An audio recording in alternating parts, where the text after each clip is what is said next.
जब भी कोई बात होती है, जब भी कोई परेशानी आती है,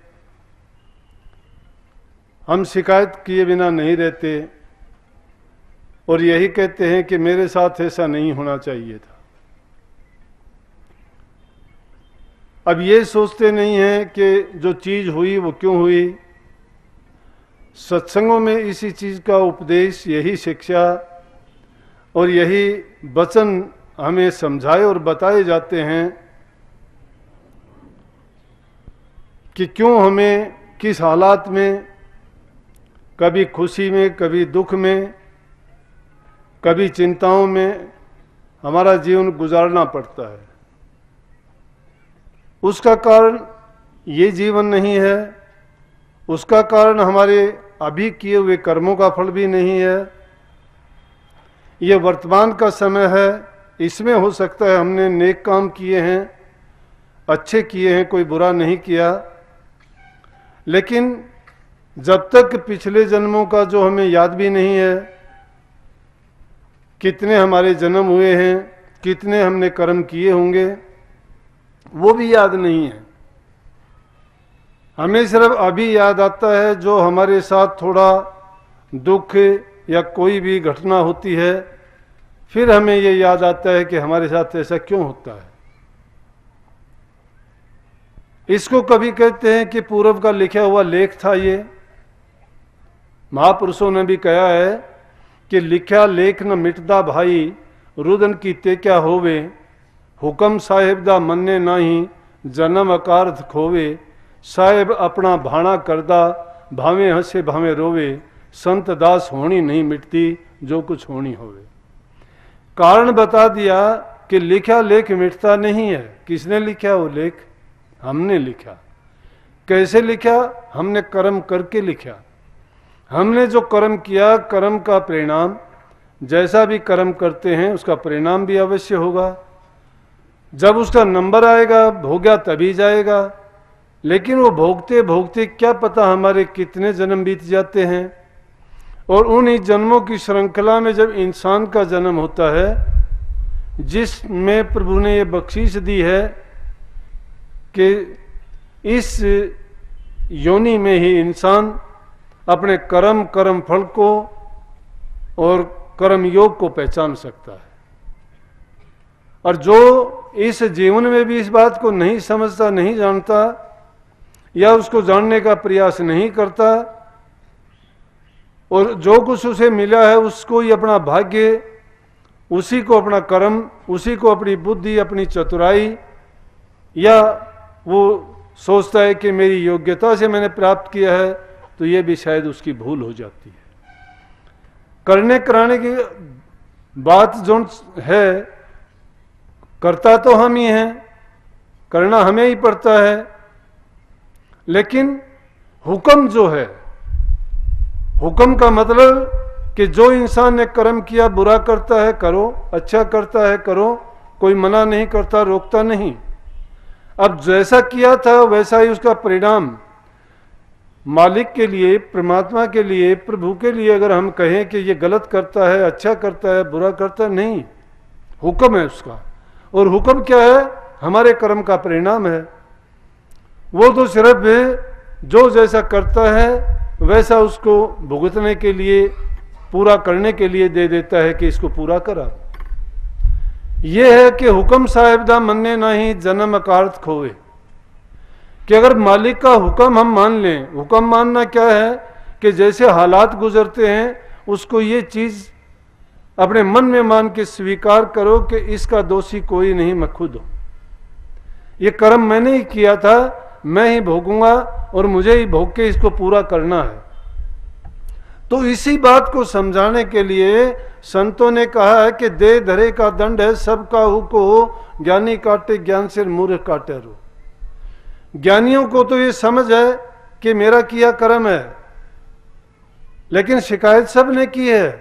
पिछले जमानों में राजा, महाराजा, वीर, योद्धा, धर्मात्मा, महापुरुष, जितने भी संत, भगत, ओलिया, फकीर हुए हैं, उनके साथ भी घटित हुआ है, लेकिन वो अपने कर्म के परिणाम को जानते थे, उन्होंने शिकायत नहीं की। जैसा उनके साथ घटता गया उन्होंने हंस के स्वीकार किया, क्योंकि वो जानने वाले हैं कि कोई दूसरा नहीं, ये कर्म मैंने कमाया है। लेकिन बुरे कर्म का नतीजा बुरा होता है। ये आज हमें खुशी नहीं मिलती है कि रावण का पुतला बना के और उसको जला के हम ये खुशी मनाएं कि हमने राक्षस को मार दिया। अगर सही मायने में जानना चाहते हो तो इसका अर्थ तो ये था कि लोगों को ये दिखाने के लिए कि देखो, एक इंसान ने जिसने मर्यादाओं को उल्लंघा, जिसने समाज के कानून को तोड़ा, किस इंसान ने तोड़ा? उसने कितनी भक्ति करके, कितनी मेहनत करके वो शक्तियां हासिल की। जितनी शक्तियां रावण ने, जो विद्या उसके पास थी, जो भी हुनर शक्तियां उसने अर्जित की, हर एक इंसान के बस की बात नहीं है कोई उसको प्राप्त कर सके। लेकिन उनको प्राप्त करने के लिए कितने वर्षों तक उसने तप किया। हजारों वर्षों के तप के पश्चात उसको ये शक्तियां मिली थी।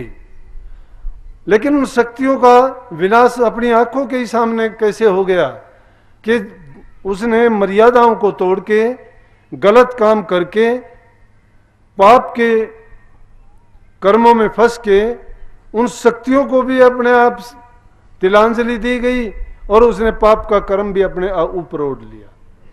तो इसलिए हमें वो शिक्षा देने के लिए उस पाप रूपी रावण को यूं हमें दर्शाया जाता है कि एक इंसान, चाहे वो कितना बुद्धिमान हो, कितना भी चतुर हो, कितना भी ज्ञानवान हो, और ये सारी की सारी चीजें, 10 शीश का मतलब 10 शीश नहीं थे उसके, 10 बुद्धिमानों जैसी अकेले में अकल थी उसमें, इसलिए वो 10 शीश वाला रावण कहा जाता है।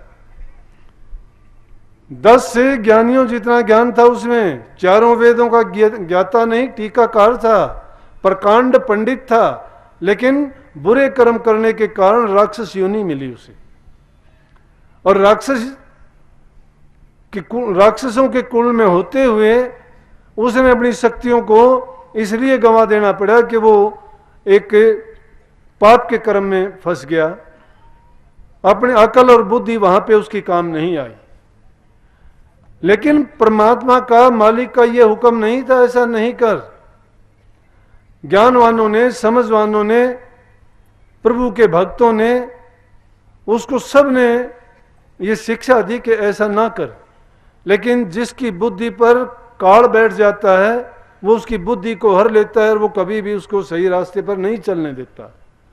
एक बुरे कर्म में फंस के इंसान उस बुरे कर्म को अपना जीवन ही मान लेता है। उस बुरे कर्म को वो बुरा देखता ही नहीं है, उसको ये बोधभान नहीं होता है कि जो मैं करता हूं ये बुरा है या भला है। इसलिए वो एक शिक्षा थी हमारे लिए कि अगर हम बुरा करेंगे तो उसका परिणाम इस प्रकार से होता है, वो उसी जन्म में नहीं बल्कि कितने जन्मों तक उसको पाप को याद रखा जाता है। तो वो हमें दिखाने के लिए तो ये था, लेकिन हमने तो उसको एक तमाशे के रूप में बना लिया।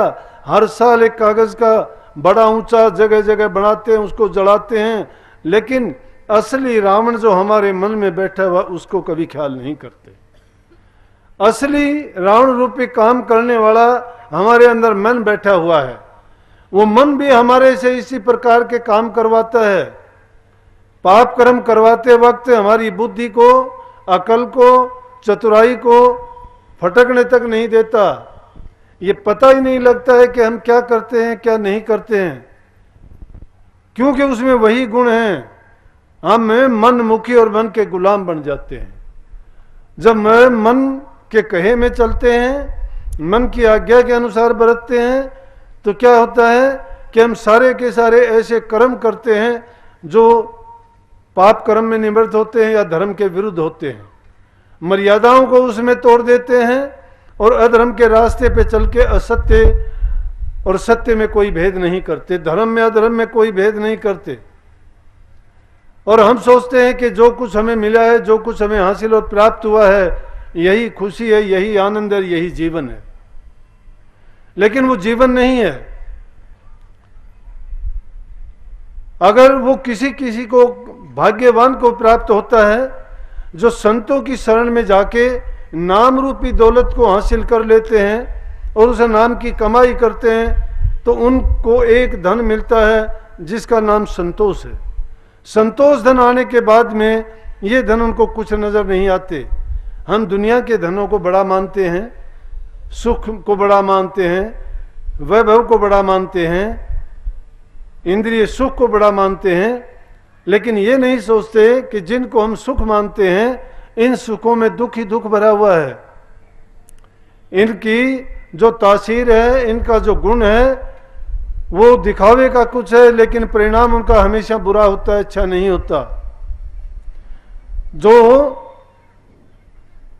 हमारे मन में शांति देने वाली चीज है, शील, सबर, संतोष, ये बराबर हैं, लेकिन क्यों नहीं हम उनको प्राप्त कर पाते और क्यों बुराई के रास्ते पर चल पड़ते हैं कि इनके लिए उतना ही समय लगाना पड़ता है, उतनी ही मेहनत करनी पड़ती है और उतना ही ध्यान देना पड़ता है, लेकिन एक का परिणाम दुख देने वाला है तो दूसरे का परिणाम हमें सुख देने वाला है। परंतु जो प्रभु के भगत होते हैं वो न सुख के रास्ते की ओर जाना चाहते हैं, न दुख के रास्ते की ओर जाना चाहते हैं। वो प्रभु की मौज में, मालिक की दया में और उनकी कृपा में रहना चाहते हैं। जब भी जो हालात गुजरते हैं वो उसी को अपने अनुकूल बना लेते हैं। वो कहते हैं कि जो मालिक ने किया है वो अच्छा किया है। हम दिखावे में तो कुछ का कुछ करते हैं, लेकिन वास्तविकता कुछ और ही होती है। कितना भी समझाया बताया जाता है, हम उस बात को समझते नहीं हैं। जो जानने वाला है, जानकार हमें बताने के लिए आता है, तो भी हम ये भूल जाते हैं, उसमें भी अपनी अकल और अपनी चतुराई जोड़ के जो हमें उसका फल प्राप्त होना चाहिए था उससे वंचित हो जाते हैं, उसको मौज को नहीं प्राप्त कर पाते। लेकिन जो मालिक के हुक्म में रहना सीख जाता है उसको कभी दुख चिंता होती नहीं। क्यों? दुख को दुख मानता नहीं है, खुशी को खुशी नहीं मानता। वो तो हर हाल में उनकी मौज में और उसकी दया में रहना चाहता है, उसकी हर क्रिया में, उसकी हर सोच में, उसके हर ख्यालात में। वही बात जो उसके मुर्शिद ने, गुरु ने उसके लिए दी है वो उसी को मुख्य करके मानता है। इसीलिए संतों ने भक्तों को ये रास्ता दिखाया है कि तुम अपने जीवन में अगर बुराइयों को निकाल दोगे तो आपको चाहे संसार के पदार्थ प्राप्त हो या ना हो, आपको उन चीजों के लिए कोई दुख नहीं होगा। और जब भक्ति रूपी वस्तु आपके हाथ लग जाएगी तो संसार के पदार्थ सारे के सारे तुच्छ नजर आने लगेंगे। क्यों तुच्छ नजर आएंगे? क्योंकि ये चीज हमारे साथ जाने वाली कोई भी नहीं है। इनमें से सब चीजों को हम सब देखते हैं, रोजाना का काम है कि जिन्होंने संग्रह किया वो भी यहाँ छोड़ के जाते हैं, और जो फटे हाल भिखारी थे वो भी कुछ नहीं लेके जाते। जब दुनिया से जाते हैं तो दोनों ही बराबर जाते हैं, लेकिन उनके किए हुए कर्म का कर्म फल जरूर वो लेके जाते हैं। एक जिसने दूसरों को दुख दिया है, कष्ट दिया है, पाप कमाए हैं, या वो अन्याय के रास्ते पे चला है, तो वो पाप और दुख अपने साथ लेके जाएगा और उसको किसी न किसी कर्म में, जीवन में उन कर्मों को भोगना पड़े ही पड़ेगा। एक आदमी है जिसने कर्म किए ही नहीं है, बुराई के रूप में तो उसने जानबूझ के नहीं किए, अच्छाई के लिए उसने कोशिश नहीं की। इंसान से ज्यादा बुरे कर्म कब होते हैं? जब वो संसार के पदार्थों की संग्रह की ओर ध्यान देता है।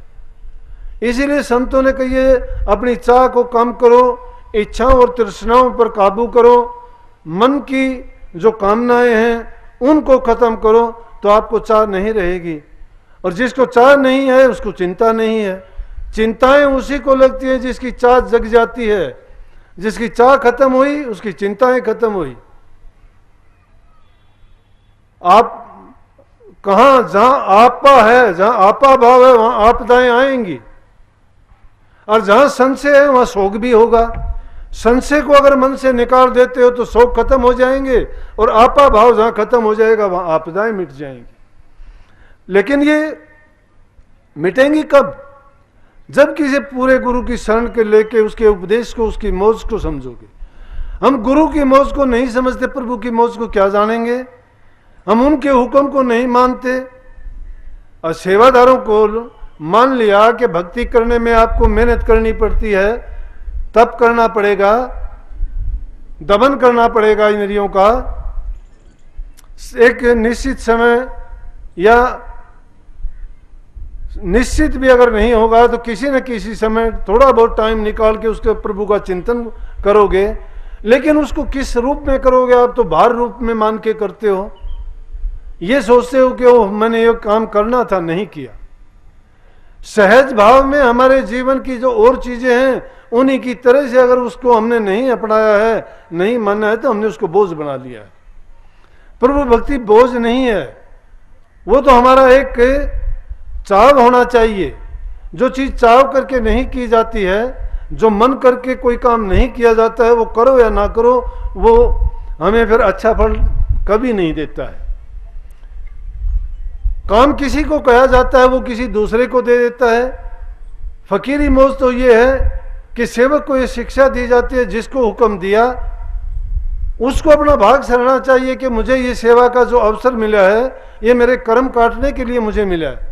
लेकिन एक सेवक को काम मिलता है, वो दूसरे को उड़ा देता है कि तू कर। उसने सेवा के रूप को नहीं समझा, उसने सेवा के रूप को नहीं समझा। वो तो उससे भी बड़ा हो गया, उस हुक्म को भी और जगह पास कर दिया। मौज आई थी लेकिन ठुकरा दी उसने। क्या मिलेगा उसको?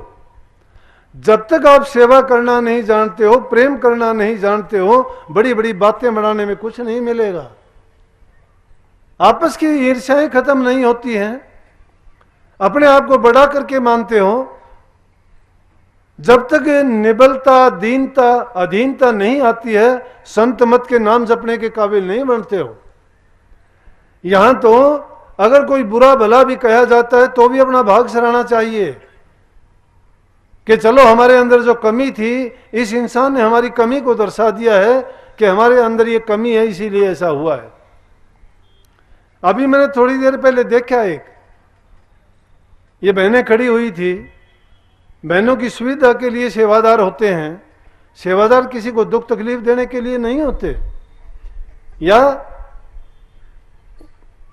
वो उससे कोई उनको फालतू कुछ नहीं मिलता है, लेकिन वो हुक्म मानते हैं। तो एक बहन आई तो किसी ने उसको हाथ लगाया होगा, ये कहा हुआ प्यार से कि बहन जी थोड़ी जल्दी चलो। बस क्या था, आकड़ के कि मुझे धक्का क्यों दे यार।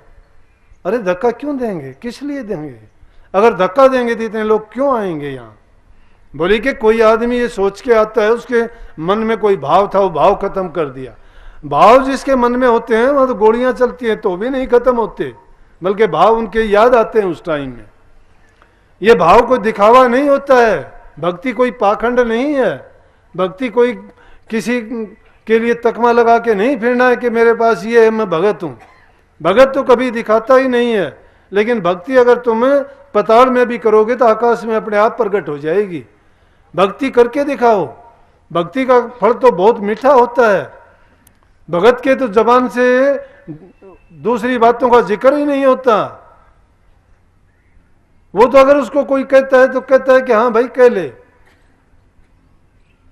महात्माओं की बात सुनते हो, एक बार एक महात्मा बैठा हुआ था और उसकी तरफ जाते आते वक्त एक औरत थी, वो ठोकर मार के मिट्टी फेंकती थी और वो कुछ नहीं बोलता था। एक दिन एक आदमी जो इस तमाशे को रोजाना देखता था पूछ ही लिया कि महात्मा जी क्या बात है, आपकी तरफ ये क्यों मिट्टी फेंकती है?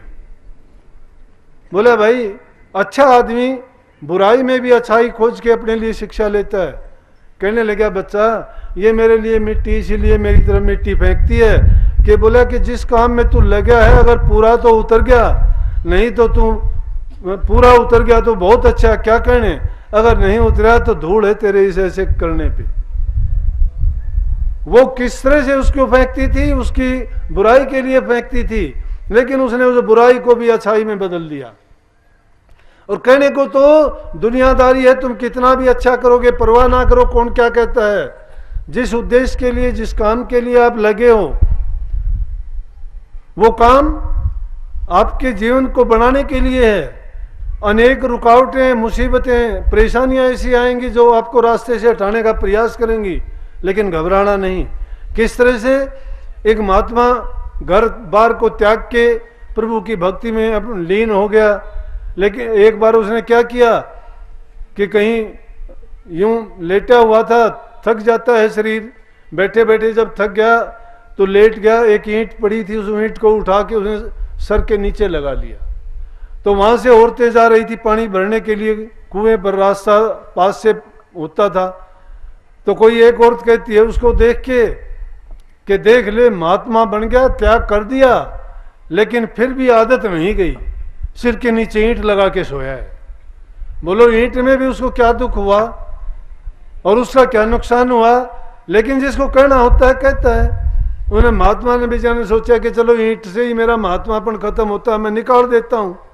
उसने ईंट को निकाल के एक तरफ रख दिया। जब मुड़ के आई तो दोबारा कहने लगी देख ले महात्मा बन गया, लेकिन मरोड़ अब भी नहीं गई। ईंट को निकाल के फेंक दिया। तो क्या कही है कि दुनिया में बाबा नहीं है गुजारा किसी ढब से। इस दुनिया में अगर तुम जीना चाहते हो ना, जिस ढंग से भी जीना चाहोगे, ये दुनिया आपको जीने नहीं देगी। लेकिन महात्माओं के अगर वचन सुनोगे तो महात्मा आपको क्या कहते हैं कि अपने मान अभिमान को जो इंसान मार लेगा, अगर कोई बुरा कहता है बुरे को भी स्वीकार कर लो, अगर आपको भला कहता है तो उसको भी सोच लो कि चलो इसका जो ख्याल है इसने कह दिया। लेकिन कभी बुराई को अपना मन ना दो और कभी अच्छाई को पाके ये मन में गाफिल ना हो के मैं इतना बड़ा हो गया कि या मुझे क्या सोचते हैं या मैंने क्या पा लिया है। जो पाने वाली चीज है उसको तो अगर तुम पा जाओगे तो फिर आपको इन चीजों से कोई सरोकार नहीं रहेगा। इसलिए उस मालिक के हुक्म में राजी रहो। अगर दुख आता है तो शुक्रिया करो कि मालिक तेरा शुक्रिया है कि जैसा भी आपने मेरे लिए अच्छा समझा है, जो भी मेरा कर्म था उस कर्म के फल को भुगताने के लिए आपने जो उचित समय सोचा है वही मेरे लिए सही है। हम तो क्या होता है, दिक्कत आती है, तकलीफ होती है, आके कहते हैं कि जी बीमार है, तकलीफ है, अब तो उसका इधर उधर हो जाए कि इससे अच्छा तो गुजर जाए। मैं कहता हूं आपको क्या जल्दी लगी है कि जब उसका कर्म भोगने के लिए वो कर्म आया हुआ है, उसका कर्म फल, और वो अगर इसी टाइम में पूरा कर जाएगा तो उसके लिए अच्छा होगा। अगर वो बाकी बचा तो फिर इस दुनिया में आना पड़ेगा, और फिर दुनिया में आना पड़ेगा तो फिर ये जन्म मरण का चक्कर उसको फिर दुखी करेगा, फिर उसके सामने यही कर्म खड़े रहेंगे। इसलिए जब दुख सुख आता है तो समझो कि हमारा कर्म काटने का अवसर आया है, ये हमारा कर्म भोग का फल था जो हम पूरा कर रहे हैं और इसको हमें पूरा कर लेना चाहिए। तो प्रेमियों अपने जीवन में जब भी देखते हो अच्छे इंसानों को देख के, अच्छे गुणों को देख के अपनाना चाहिए, चाहे आपको लाख परेशानी हो और लाख आपको मलामत बर्दाश्त करनी पड़े। जैसे ही उसी रामायण से आप देखो, विभीषण उसी रावण के परिवार में रहता था। हनुमान जी ने लंका को आग लगा दी, जाको राखे साइयार मार सके ना कोई, बाल न बांका कर सके जो जुग बैरी होए। जिसको मालिक रखना चाहता है और दुनिया उसको मारना चाहती है, नहीं मर सकता, उसका बाल भी बांका नहीं हो सकता। लेकिन जब पूरी ओट ले लोगे, वो आपका अंग संग रह के आपकी रक्षा और सुरक्षा करेंगे। पूरी लंका जल के राख हो गई है कि विभीषण का घर नहीं जला। क्यों नहीं जला? कि भगवान का भगत था, धर्म के रास्ते पर चलने वाला था, सत्य को उसने अपना रखा था, प्रभु का भगत था। रावण को भी उसने यही शिक्षा दी थी, कहा था कि गलत ना कर और रामचंद्र जी के चरणों में जाके क्षमा मांगो और उसकी स्त्री को लौटा दो, वो महापुरुष हैं, आपको माफ कर देंगे। लेकिन विनाश काले विपरीत बुद्धि, जिसका विनाश का समय होता है उसकी बुद्धि विपरीत हो जाती है। कितना समझाओ, कितना ज्ञान दो, कितनी उसको अच्छी बात बताओ, वो उन बातों को अपने दिमाग के अंदर नहीं जाने देता है, क्योंकि उसका विनाश का समय होता है। और जब जब विनाश का समय होता है, जब आदमी दुर्बुद्धि में पड़ जाता है, कुमति उसमें पैदा हो जाती है, और कुमति जहां हुई वहां अनेक प्रकार के विघ्नकारी शक्तियां प्रकट हो जाती हैं, और वो कभी भी उसको सुख और शांति और चैन नहीं लेने देती। भक्ति का मार्ग है ये, प्रेम का मार्ग है, शांति का रास्ता है ये। और वो शांति कहीं बाहर से नहीं आती। जो भी चीज खोजोगे इंसान के अंदर है। हमारे अंदर में पाप भी है, पुण्य भी है, धर्म भी है, अधर्म भी है। इसी में सारी चीजें हैं। लेकिन जो भी जिस प्रकार का बीज डाल के उसका हम फल लेना चाहते हैं वो ले सकते हैं। जब बुराई का बीज डल जाता है तो बुराई बढ़नी शुरू हो जाती है, और जब अच्छाई का बीज डलता है, प्रेम से जब उसको सींचा जाता है, भक्ति रूपी पेड़ जब इसमें बोया जाता है, तो वो सारे सुखों को देने वाला बन जाता है और वो जन्म मरण रूपी रोग का नाश कर देता है।